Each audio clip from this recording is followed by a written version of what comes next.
የሐዋርያው የጳውሎስ መልእክት ወደ ፊሊሞና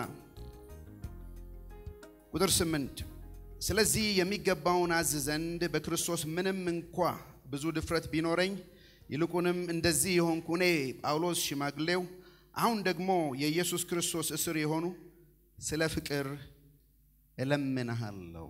ስለ ምህረት ነው የምናወራው። ስለ ምህረት ስለ እግዚአብሔር ምህረትም እናወራለን። እርስ በርስ ስለሚኖረን ምህረት እናወራለን። የሐዋርያው ጳውሎስ መልእክት ፊሊሞናን እንዳው በአንድ ቃል ጠቅልለው ብትሉኝ ምህረት ብዬ ልጠቀልለው እችላለሁ።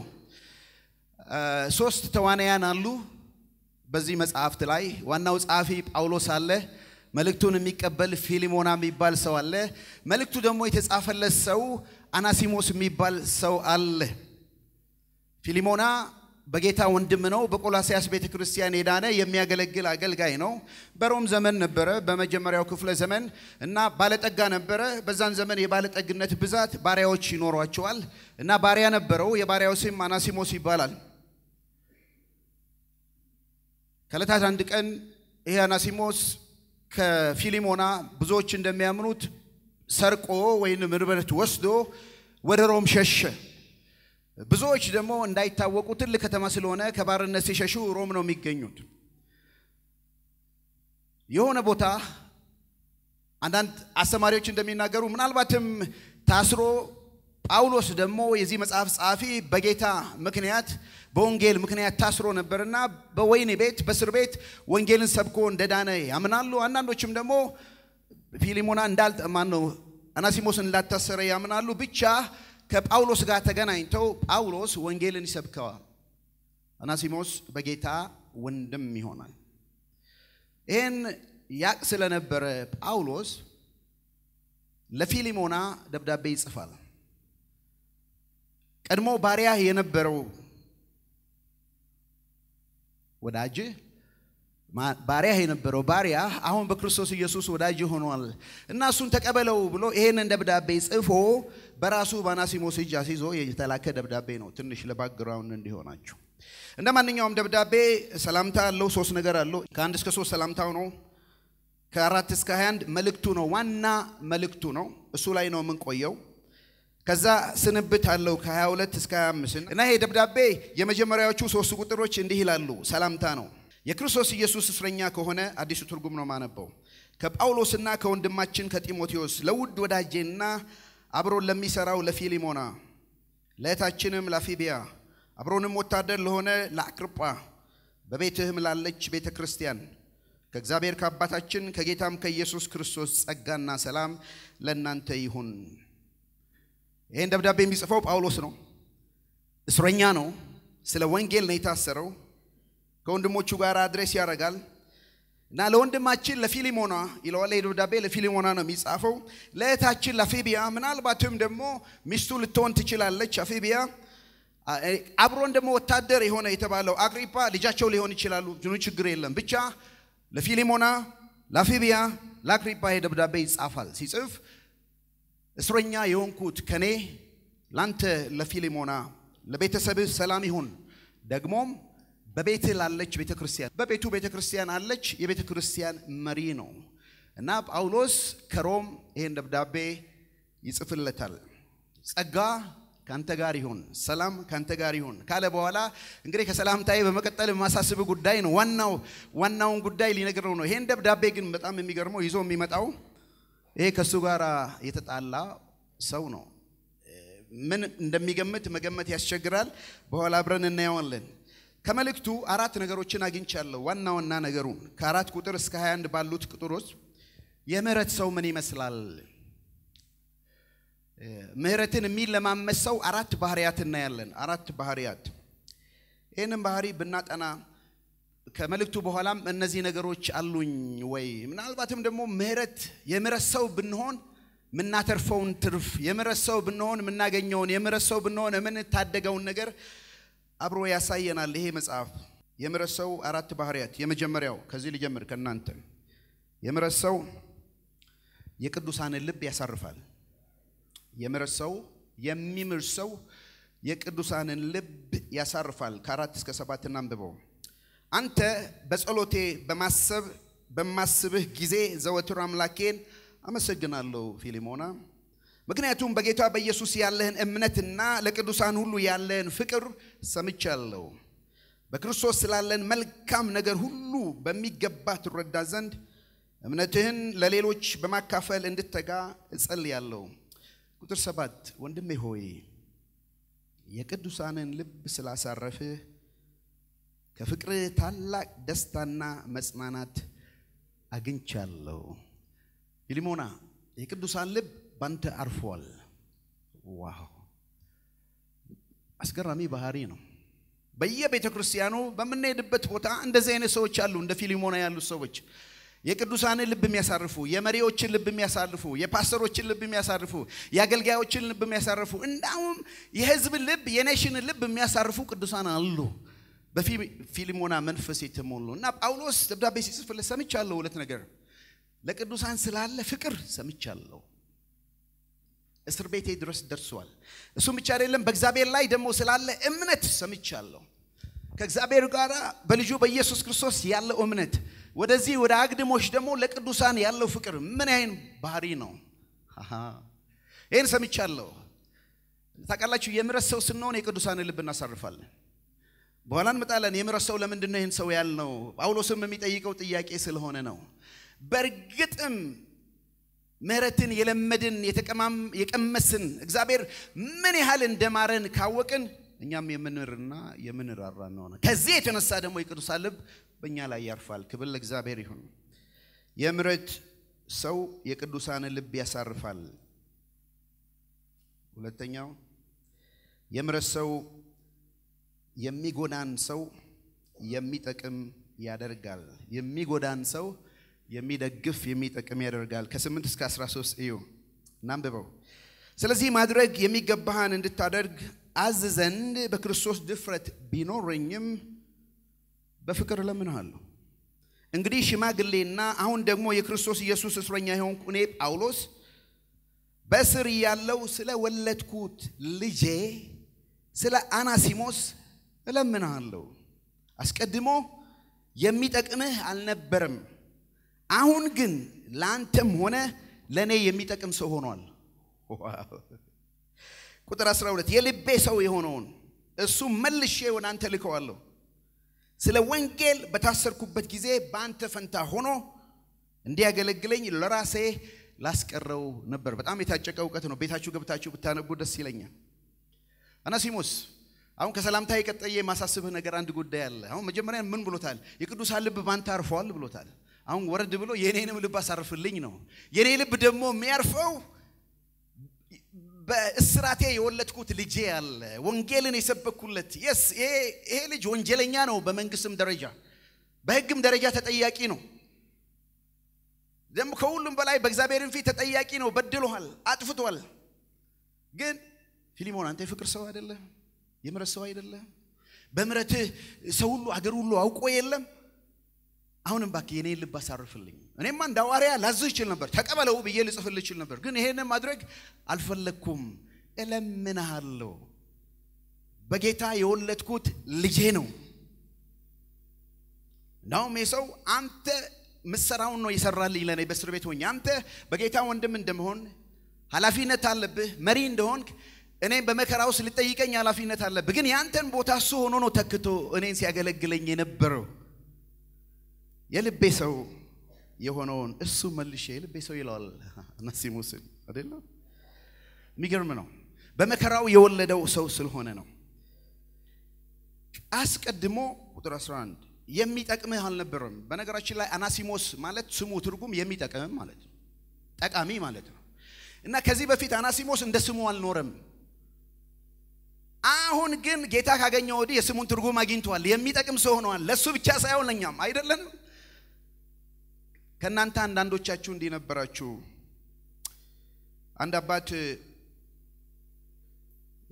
አገልጋይ ናቸው ቤተክርስቲያን ውስጥ ባለና ሚስቶች አንድ ልጅ ወለዱና ስም እንዲያወጡ ጠየቋቸው ታውቃላችሁ በአንዳንድ ባህል ስም የሚወጣው ቆይቶ ነው አይደል ሴሌብሬሽን ተደርጎ ምን ተደርጎ ህዝብ ሁሉ ተጠርቶ የስም ቀን የመውጫ ቀን አለ እኛ እኚህን አባት በቃ እርሱ አገልጋይ ስለሆኑ ለልጃችን ስም አውጡ አሏቸው እሳቸው ደግሞ እንዴ እናንተና አባት እናንተ ናችሁ ደስ ያላችሁን ስም አውጡ ሲሉ አይ እርሱ ጸልየው አስበው ከመጽሐፍ ቅዱስ ስም ያውጡለት አላቸው አሳቸው አይ ልጆቼ እኔማ ልጄን እንደ ሐዋርያው ጳውሎስ ይሆንልኛል ብዬ ጳውሎስ ብለው እሱ ዳቢሎስ ሆኖ አረፈው ስለዚህ እናንተ ታንቱን በሉት አስረኛ ልጅ ስለሆነ የፈለገ ስም አውጡለት ስምና ሌላ ነገር የለም እኮ አንዳንዶች አሁን ስማቸውን ዳንኤል ብለናቸው ስራቸው ጋንኤል የሆነ ዳንኤል ያላችሁ እንዳትቀየሙኝ እዚህ ካላችሁ ነገር ነው ስምና ስራ አይመጣጠንም አሁን እንዳልካቸው ብለውኛል ከስንት አንድ ነው እንዳልኩት የሚሆነው ያው የቸርች ሜምበር ከሆነ ነው ካልሆነ አናሲሞስ ተብሏል የሚጠቅም ሰው ተብሏል ግን እንደ ስሙ ነበር የሚጎዳ ሰው ነበር በጣም የሚጎዳ ሰው ዝም ብዬ እኔ በቤተ ክርስቲያን አገልግሎት እንዳየሁት ባሳለፍኩትም ዘመን እንዳየሁት በቤተ ክርስቲያን አራት አይነት ሰዎች አሉ ብዬ ከፍያለሁ ይሄ ራሴ ነው ቅሬታ ካላችሁም ችግር የለም አራት አይነት ሰዎች አሉ ብያለሁ ይታያችኋል እዚህ ላይ አይደል አናሲሞስ የሚጠቅም ጠቃሚ ዕቃ ማለት ነው አስቀድሞ ስላልጠቀመ አሁን ግን ለኔም ላንተም ስለሚጠቅም አራት አይነት ሰዎች አሉ ብያለሁ መጀመሪያ በሁለት ልክፈላቸው የሚጠቅሙ ሰዎች አሉ unfortunately ደስ አይልም ይሄ ቃል የማይጠቅሙ ሰዎች አሉ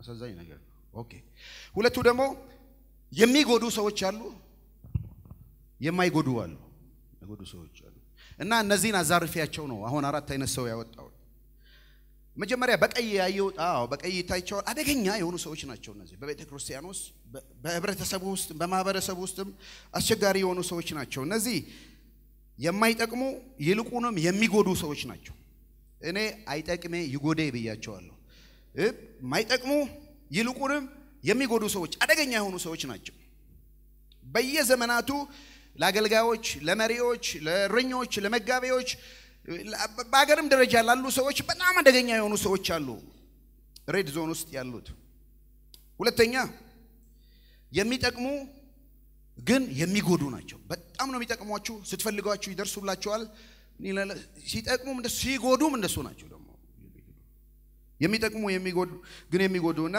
እኔ ይጠቅሜ ይጎዴ ብያቸዋለሁ ጠቅማሉ ይጎዳሉ ሶስተኛ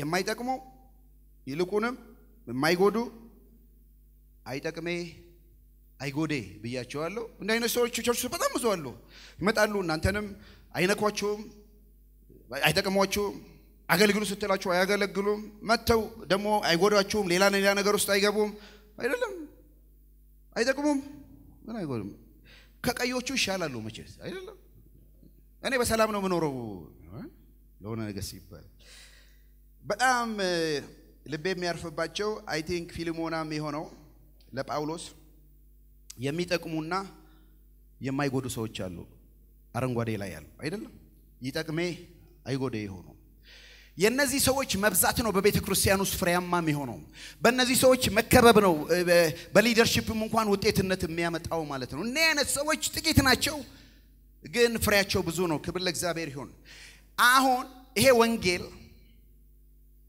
አናሲሞስ ወንጌል ከመስማቱ በፊት አይጠቅሜ ነበር እሱም ብቻ አይደለም ይጎዴ ነበር አይደለም በሉኛ አይጠቅሜ ይጎዴ ነበር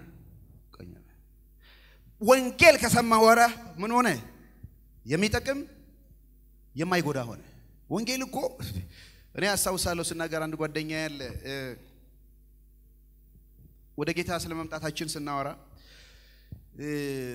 አሽዋለኛው እኔን እኮ እናንተን በተለይ እኔን ጌታ ያዳነኝ እኮ ለኔ ብቻ አዝኖ ሳይሆን ለከተማው አዝኖላት ነው ለሀገሩ አዝኖላት ነው ምን ነው አሁን አገራችን ባለችበት በዚህ ችግር እኔ እናንተ ዓለም ውስጥ ብንሆን ሚዲያ ውስጥ ብንሆን ዓለም ከዚህ የባሰ መልካም ነው ክፉ ነገር ውስጥ ገባ ነበር እና ለዓለም ስለራራላት ለህዝቡ ስለራራ አይደለም ለዋሳ ከተማዎች ነዋሪ ስለራራ ነው እኛን አስቀድሞ ወንጌል የሰማ ነው በዚህ ውስጥ ውጪ ብንሆን ኖሮ ምን ነበር የሚመጣው ነው አይደለም አንዳንዶቻችሁ እንዲህ ነበራችሁ አይደለም እግዚአብሔር ግን ወንጌልን ሰማን የማንጠቅመውን የምንጠቅም አደረገን የምንጎዳውን የማንጎዳ አደረገን ክብር ለእግዚአብሔር ይሁን ሃሌሉያ ወንጌል እንደዚህ ነው ጳውሎስም ሲናገር አስቀድሞ ይሄው የዚህ መጽሐፍ ጸሐፊ ተሳዳቢና አሳዳጅ አንገላች ምንም ቢሆን ይህን አደረገልኝ ነገር ግን ሳላውቅ ባለማመን ስላደረኩ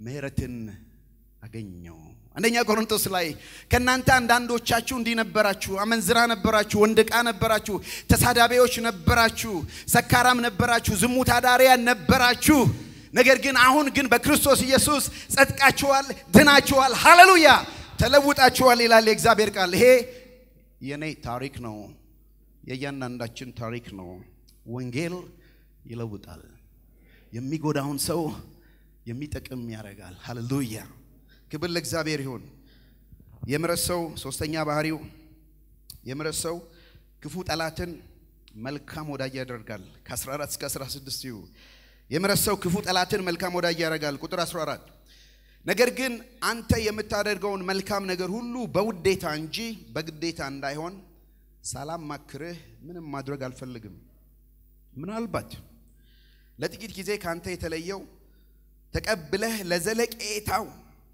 አንተ ዘንድ እንድታቆየው ነው ቁጥር 16 ከእንግዲህ ወዲህ ግን እንደ ባሪያ ሳይሆን ከባሪያ በላይ የሆነ ተወዳጅ ወንድም ነው ለኔም ተወዳጅ ነው ለአንተ ግን በስጋም በጌታም ይበልጥ ተወዳጅ ነው ዋው ክፉ ጠላት የነበረውን መልካም ወዳጅ የሚያደርግ ወንጌል ነው ከዚህ በፊት አናሲሞስ ክፉ ጠላት ነበር ባንተ ላይ ተነስቷል በሲስተሙ ላይ ተነስቷል ካንተም ሸሽቶ ጠፍቷል ዘርፎሃልም ጎትቶሃል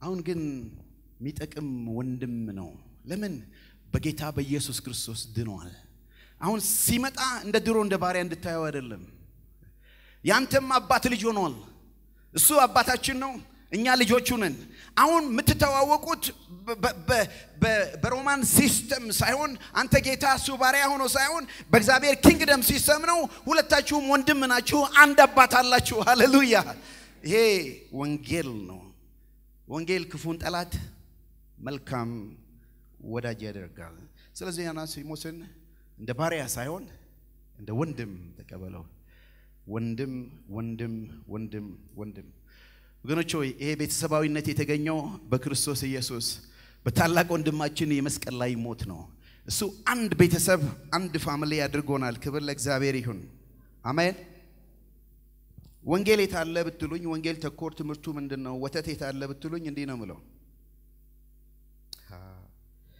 ጌታ እንዲህ ነው ያለው ጳውሎስ ከጌታ ኮርጆ ነው ከእንግዲህ ባሮች አልላችሁም ባሪያ ጌታ የሚሰራውን አያውቅም ነገር ግን ከአባቴ የሰማሁትን ሁሉ ስለገለጽኩላችሁ ወዳጆች ብያችኋለሁ ይሄ አናሲሞስ እኔ ነኝ ታውቃላችሁ አናሲሞስ አንተ ነህ አናሲሞስ አንቺ ነሽ የአናሲሞስ ታሪክ አይደለም የኛ ታሪክ ነው የእግዚአብሔር ጠላቶች ሆነን ሳለ እግዚአብሔር ግን በአንድ ልጁ በኩል ልጆቹ አደረገን ምህረትን አገኘን ጌታም ሲናገር ከእንግዲህ ወዲህ ባሪያ አይደላችሁም ባለጋራ አይደላችሁም ወዳጆቼ ናችሁ በመስቀልም ላይ ሲሞት ነፍሱን ስለ ወዳጆቹ ከመስጠት ከዚህ የሚበልጥ ፍቅር ለማንም የለም ብሎ የተናገረ ነው ክብር ለእግዚአብሔር ይሁን በሱ ሞት ከእግዚአብሔር ጋር ታረቅን የእግዚአብሔር ጠላት የነበርነው በልጁ ሞት የእግዚአብሔር ልጆች ሆነን በኢየሱስ ይሄ ወንጌል ነው ወንጌል ጠላት የነበረውን ወዳጅ ያደርጋል ክብር ለእግዚአብሔር ይሁን አሜን አራተኛ የምረሰው ባህሪ የምረሰው በደልን ይቅር ይላል በደልን ይቅር ይላል የመልእክቱ አራተኛው መልእክት ከ17 እስከ 21 ከ17 እንግዲህ እንደ ባልንጀራ ከቆጠርከኝ እኔን እንደምትቀበለኝ አድርገህ ተቀበለው አንተን የበደለህ ነገር ቢኖር ወይም የአንተ ብድር ቢኖርበት በኔ ላይ ቁጠረው እኔ ጳውሎስ ይህን በእጄ ጽፌልሃለሁ ያለበትን እኔው ከፍልሃለሁ አንተም ራስህ የኔ ስለመሆንህ ምንም አልናገርም የኔው ነህ አንተም ወንድሜ ሆይ በጌታ እንድትጠቅመኝ እፈልጋለሁ ያናሲሞስም ወርድ ፕሌይ ነው በክርስቶስ ልቤን አሳርፍልኝ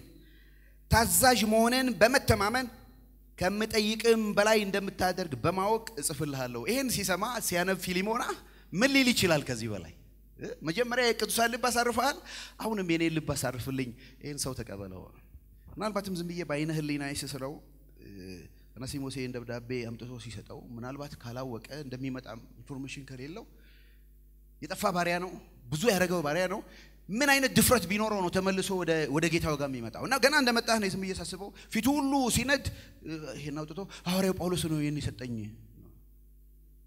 አሃ ኦኬ ሲላምብበው ብሎ ያነባል ጌታ ጸጋና ሰላም ይብዛልህ እሺ የቅዱሳን ልብ እንዳሳረፍክ እምነትህን ሰምቻለሁ ፍቅርህን ሰምቻለሁ እሺ ወደ ገደለው ወደ ሱስ እሺ ምን ሊለኝ ነው ይሄ ሰው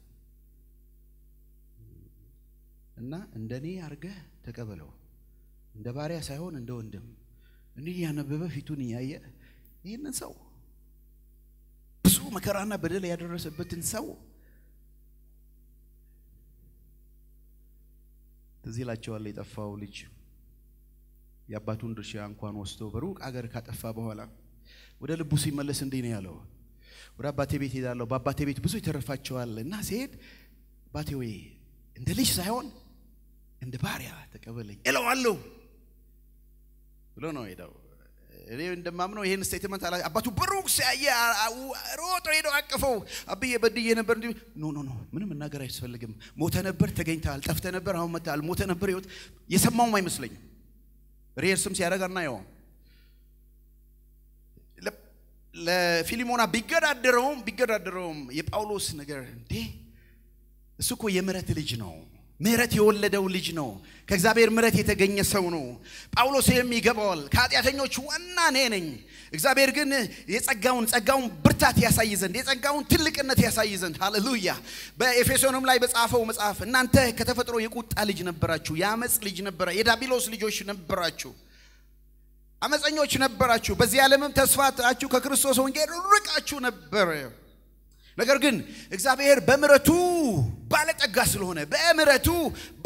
ስለሆነ ከወደደን ከታላቅ ፍቅሩ የተነሳ ክብር ለእግዚአብሔር ይሁን እግዚአብሔር የምሕረት ድሃ አይደለም የምሕረት ባለጠጋ ነው ምሕረቱን ዲስፕሌይ ያደርግ ዘንድ የምሕረቱን ትልቅነት ያሳይ ዘንድ ከኃጢአተኛ ደግሞ ዋና በመሆን በእኔ ላይ ገለጠው ምሕረቱ ብዙ ነው የማንም ኃጢአት ከእግዚአብሔር ምሕረት በላይ አይደለም ክብር ለእግዚአብሔር ይሁን ቅድም ፓስተር እንዳለ ይናገር ነበር አይደለም እግዚአብሔር ሕዝቡን አይጥልም ጌታ የሰው ልጅ ከልቡ አያስጨንቅም ያልጠፋ ነው ከእግዚአብሔር ምሕረት የተነሳ ነው ርራዬው አያልቅም ማለዳ አዲስ ነው ታማኝነቱም ብዙ ነው የዛሬ ሰው ሆነ እንደ ቆንክ ብትሉኝ መልሱ አንድ ነው ምሕረት ይባላል ክብር ለእግዚአብሔር ይሁን አሜን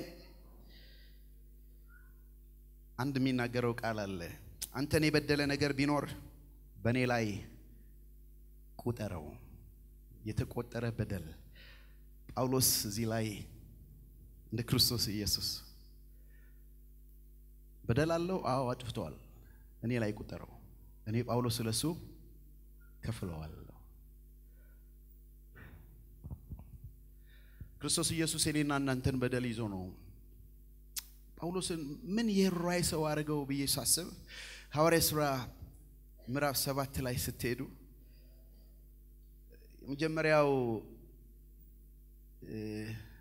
ተገዳይ በመስዋዕትነት የሞተው ከዳይቆናት አንዱ የነበረው ማን ነው እናት ሰው እስጢፋኖስ ሲወገር ሲሞት ጳውሎስ ተባባሪ ነበር ልብሳቸውን ይዤ ጠብቅ ነበር እና እስጢፋኖስ በመስቀል ላይ ሆኖ ይጸልይ የነበረው ምንድነው እየተወገረ ሳለ ይጸልይ የነበረው ምንድነው የሚያደርጉትን አያውቁምና ይቅር በላቸው ምሕረት ነበር የሚለምነው እዛው ከወንድ ምዕራፍ በኋላ ምዕራፍ 9 ላይ ነው እግዚአብሔር ምሕረት ያገኘው ታውቃላችሁ ጳውሎስ የእስጢፋኖስ ምሕረት የወለደው ልጅ ነው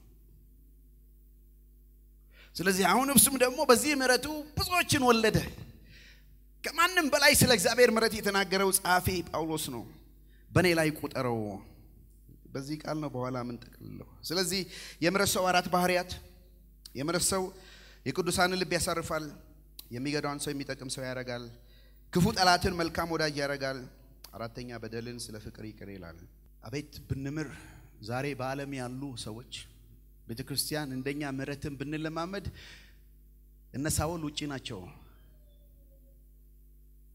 የነ እስጢፋኖስ ይቅርታ ነው ወደ ቤት ያመጣቸው እና አናሲሞስ ውጪ ናቸው የነ ፊሊሞና ይቅርታ ነው ወደዚህ ያመጣቸው። አናሲሞስ በቤተክርስቲያን ታሪክ ስታዩ በመጨረሻ ያን ቤተክርስቲያን መጋቢ ሆኖ እንዳለፈ ነው ታሪክ የሚናገረው። ምሕረት ኃጢአተኛውን ሰው ይቅር ይላል፣ ያቅፋል። የሚጎናን ሰው የሚጠቅም ያረጋል፣ ጠላትን ወዳጅ ያረጋል። መጨረሻ ስንብቱን ከቁጥር 22 እስከ 25 ጳውሎስ ሲሰናበተው እንዲህ ይላል። ሰላምታውን አየን፣ መልእክቱን አየን፣ ስንብቱን እኔ 22-25 ከዚህ ሌላ ጸሎታችሁ መልስ አግኝቶ ወደ እናንተ ለመምጣት ተስፋ ስለማደርግ ማረፊያ አዘጋጁልኝ። ከኔ ጋር የክርስቶስ ኢየሱስ እስረኛ ሆነው ኤጳፍራ ሰላምታ ያቀርብልሃል። እንዲሁም አብረውኝ የሚሰሩ ማርቆስ ይሄን አንብቡልኝ፣ እኔ ማንበብ አልችልም። አርስ ጥሮኮስ ዴማስና ሉቃስ ሰላምታ ያቀርቡልሃል። የጌታ ኢየሱስ ክርስቶስ ጸጋ ከመንፈሳችሁ ጋር ይሁን። አለቀ። ምን እንማራለን ነው እንግዲህ? ምን እናርግ? ኦኬ ይሄን አየን። ምን እናርግ? አይመለከተንም እኛን። ሶስት ነገር እንድናረግ አሳሰባቸዋለሁ። ሶስት ነገር ብቻ ከእያንዳንዳቸው ሰው። ከፊሊሞና ምንድነው የምንማረው? ምሕረትን እናርግ። ምሕረትን እናርግ። በነገራችን ላይ ፊሊሞና የተጻፈው ፊሊሞና የቆላሲያስ ቤተክርስቲያን መሪ ነው እንደምናየው። ጳውሎስ ሲጽፍ ፊሊሞናንም ቆላሲያስንም ጽፏል። ለቤተክርስቲያን ቆላሲያስን መልእክት ጽፏል፣ ለፊሊሞና በግሉ ጽፏል። ለቆላሲያስ በጻፈላቸው ላይ ቆላሲያስ 3:12 ላይ እንዲህ ይላል፣ እንግዲህ እንደ እግዚአብሔር ምርጦች ቅዱሳን ሆናችሁ የተወደዳችሁም ሆናችሁ ምሕረትን፣ ርኅራኄን፣ ቸርነትን፣ ትሕትና፣ የዋህነትን፣ ትዕግስትን ልበሱ። እርስ በርሳችሁ ትዕግስትን አድርጉ። ማንም በባልንጀራው ላይ የሚነቅፈው ነገር ካለው በአንድነት እናንብበው፣ ይቅር ተባባሉ፣ ክርስቶስ ይቅር እንዳላችሁ እናንተ ደግሞ እንዲሁ አድርጉ። ጠይቃችኋለሁ ቅዱሳን ወንድሞቼና እህቶቼ፣ ዛሬ በጣም የይቅርታ ነገር የከበደን በውጭ ያሉ ሰዎች ሳይሆን በውስጥ ያለን ሰዎች ነን። ልባችን ውስጥ ብዙ ነገር አለ፣ ቢተርነስ አለ፣ ጥላቻ አለ። እድልና ጊዜ ካገኘንም ምናልባትም ወደ በቀል መሄድ ነገር ውስጥ አለን። ለቆላሲያስ ሰዎች ፊሊሞና ለሚመራው በግሉም ማር ብሎታል። እንደ መሪ ሆኖ ሲያስተዳድር ይሄን ደብዳቤ ይቅር ተባባሉ። ማይቅር እንዳላችሁ ክርስቶስ ብዙዎች ወይ ክርስቶስ ይቅር ያለን ያህል ሰው እንላለን። በፍጹም ምንድነው የተጎዳነው? ምንድነው ልባችን ያለቀቀው? ያው ታውቃላችሁ ብዙ ሰዎች ከሚወዷቸው ሰዎች ጋር ሳይሆን የሚኖሩት ከሚጠሏቸው ሰዎች ጋር ነው ይባላል አይደል? አብረው የሚያድሩ አብረው የሚነሱ ጥቅምት ላይ የካቲትም ላይ ሲነጋ ብቅ የሚሉብን ሰዎች በየው ማክሰኞም አሉ። ዛሬ ቃል ሰጥታችኋል። እግዚአብሔር ቃሉን ሲናገር ምሕረቱን መንፈሱን ጸጋን ሁሉ ያበዛል። ይቅር እንድትሉ አሳስባችኋል። በብዙ ቂምና በደል ተያይዘን አንድ ኳየር ውስጥ እንዘምራለን።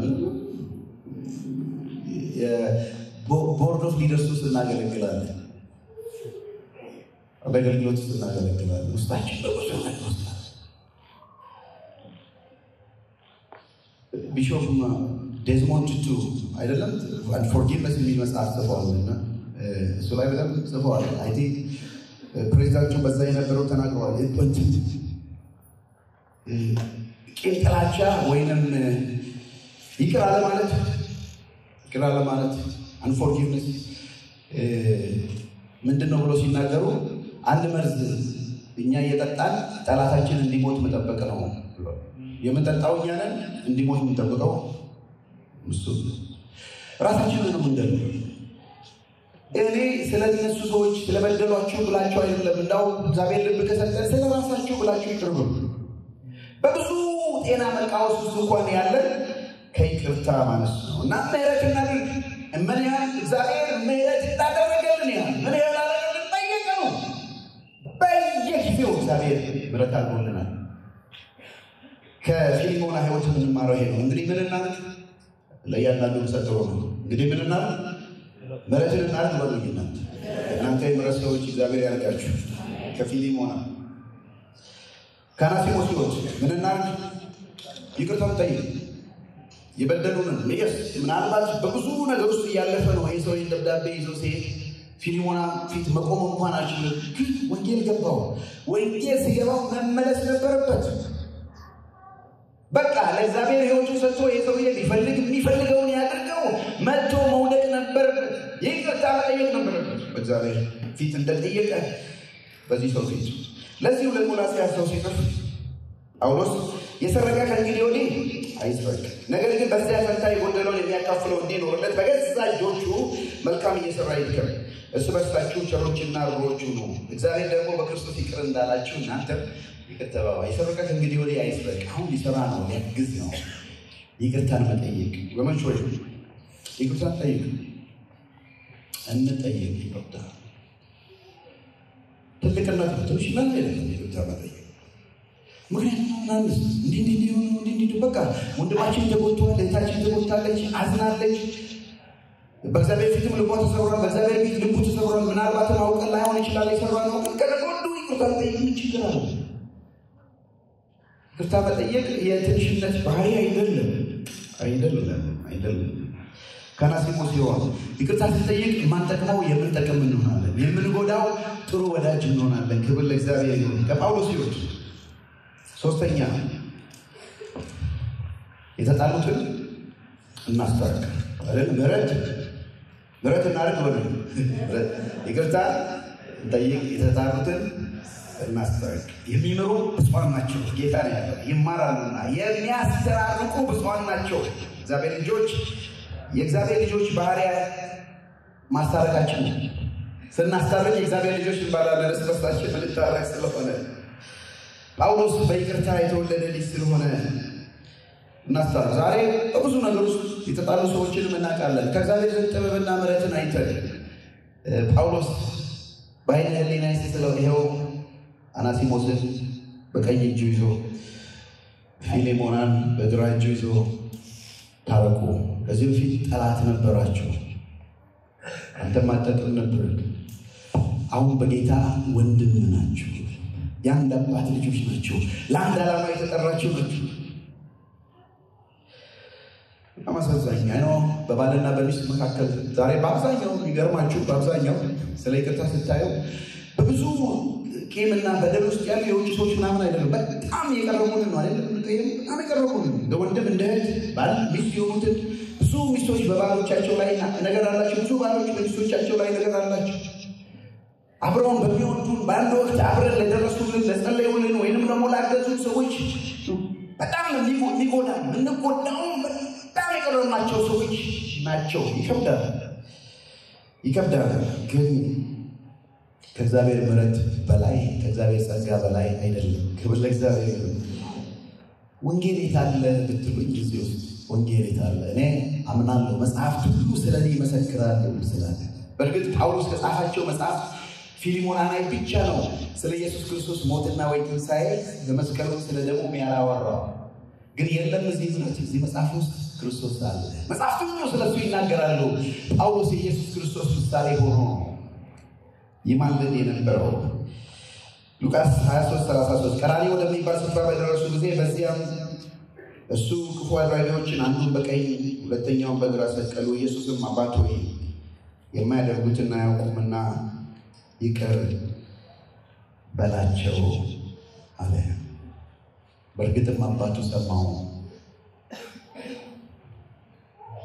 ማርቆስ ላይ ያ የሰቀለው የነበረው መቶ አለቃ ዋናው መሪ ሁሉን አሳልፎ ነፍሱ ከሰጠ በኋላ በእርግጥም ይሰው የእግዚአብሔር ልጅ ነበር አመነ ሕይወቱ ዳነ በክርስቶስ መስቀል ይቅርታ የተወለደ ነው ለእኛ እንዲህ ብሏል ይህ ጸሐፊ ጳውሎስ ሁለተኛ ቆሮንቶስ 5:18 ነገር ግን የሆነ ሁሉ በክርስቶስ ከራሱ ጋር ካስታረቀን የማስታረቅን አገልግሎት ከሰጠን ከእግዚአብሔር ነው እግዚአብሔር በክርስቶስ ሆኖ ዓለሙን ከራሱ ጋር ያስታርቅ ነበር በደላቸውንም አይቆጥርባቸውም ነበር በእኛም የማስታረቅን ቃል አኖረ እንግዲህ እግዚአብሔር በእኛ እንደሚማልድ ስለ ክርስቶስ መልእክተኞች ነን ከእግዚአብሔር ጋር ታረቁ ብለን ስለ ክርስቶስ እንለምናለን ይሄ የኛ ተልእኮ ነው የቤተ ክርስቲያን ተልእኮ ነው እንኳን ሰውን ከሰው የማስታረቅ ሚኒስትሪ አገልግሎት ይቅርና ሰውን ከእግዚአብሔር ጋር እናስታርቃለን አምባሳደሮች ነን፣ መልእክተኞች ነን። ሃሌሉያ! ይሄ የተሰጠን መልእክት ነው። በአንደበታችን የማስታረቅን ቃል አስቀምጧል። ታረቁ ብለን እንማልዳለን፣ እንለምናለን። ሰዎች ሁሉ ከእግዚአብሔር ጋር እንዲታረቁ፣ ጠላቶች የነበሩ ወዳጅ እንዲሆኑ፣ የእግዚአብሔር ልጆች እንዲሆኑ ይህን እንማልዳለን። ክብር ለእግዚአብሔር ይሁን። ወንድሜ ታውቀዋለህ፣ ይህን ጌታ በመስቀል ላይ ስላንተ ሞቶ ገና ከመወለድ በፊት ስላንተ ይቅርታ ለምኖልሃል። ዛሬ ታረቅ ከጌታ ጋር አለው። እግዚአብሔር አለ። ሰዎች እዚህ አለ። በእግዚአብሔርና በሰው መካከለኛ የሆነ አንድ አለ። እሱም እንደኔና እንደናንተ ሰው የሆነ የእግዚአብሔር ልጅ ኢየሱስ ክርስቶስ ነው። እሱ ወደ ሰማይ መድረስ መንገድ ነው። እሱ መድኃኒት ነው። እሱ መሲህ ነው። እሱ መድኃኒት ታዳጊ አምላክ ነው። በሱ የመዳንን ወንጌል አግኝተናል። እሱ ይቅር ያለውን ሊኮንን የለም። ሁሉ ነገር ቢጠፋባችሁ ያይፋባችሁ። ከሰማነው ነገር ዋናው ቁም ነገር ምንድን ነው? ከዕብራውያን ጸሐፊ ወስጄ ከተናገርነው ነገር ዋናው ቁም ነገር የቅዱሳን ልብ እንድናሳርፍ፣ የሚጎዳን ሰው የሚጠቅም ሰው እንድናረግ፣ ክፉ ጠላት መልካም ወዳጅ እንዲሆን፣ የበደሉንን ስለ ፍቅር ይቅር እንድንል በጌታ ምሕረት እንመላለስ። እጅግ የሚምር እጅግ የሚራራ አምላክ ነው። ስንምር ወገኖች ሆይ ጠላቶች ወዳጆች ይሆናሉ። ስንምር የማይጠቅሙ ሰዎች የሚጠቅሙ ይሆናሉ። ስንምር የእግዚአብሔር ጸጋ ይገለጣል። ስንምር ዛሬ በዓለም ያሉ ሳውሎች ነገ ቤተክርስቲያን ይመጡና ጳውሎስ ይሆናሉ። ይቅርታ ከቤተክርስቲያን ሲወጣ የነገው ትውልድ ተረካቢዎች ይነሳሉ። እንደ አናሲሞስ የነበሩ አመፀኞች፣ ወንጀለኞች እግዚአብሔር በደልን ይቅር ብሎ የወንጌል አርበኞች ይሆናሉ። ወንጌል ይወጣል። ክብር ለእግዚአብሔር ይሁን። እጅግ የሚራራ አምላክ ስላለን